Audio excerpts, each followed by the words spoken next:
कुंभमेळ्यातील चेंगराचेंगरी संदर्भातली ही बातमी आपण पाहतोय। आतापर्यंत 30 भाविकांचा मृत्यू झालेला आहे, तर शेकडो भाविक जखमी झालेले आहेत। चेंगराचेंगरी प्रकरणाची न्यायालयीन चौकशी आता केली जाणार आहे। एका महिन्यामध्ये या दुर्घटनेचा अहवाल सादर करण्यासाठी सुद्धा त्या समितीला सांगण्यात आलेलं आहे। तसंच प्रयागराजमध्ये कुंभमेळ्यासाठी आलेल्या भाविकांना बाहेर काढण्यासाठी 360 पेक्षा जास्त विशेष ट्रेन्स या चालवल्या जात आहेत। त्यासाठी रेल्वेनं ही तयारी केलेली आहे। आताची महत्त्वाची बातमी आपण पाहतोय।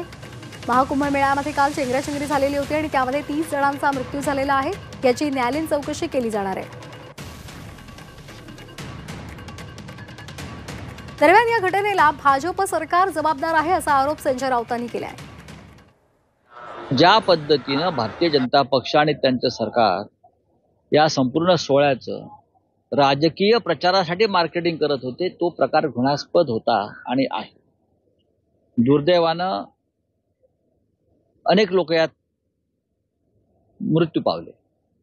आधी 10, मग 30-35, पण हा आकडा त्याहीपेक्षा जास्त असावा असं प्रत्यक्षदर्शी सांगतात। जखमींची मोजदाद अद्याप झालेली नाही आणि असंख्य लोक बेपत्ता आहेत, अनेक महिला बेपत्ता आहेत। याला जबाबदार कोण आहे? याला जबाबदार केंद्र सरकार, याला जबाबदार उत्तर प्रदेशचं योगी सरकार।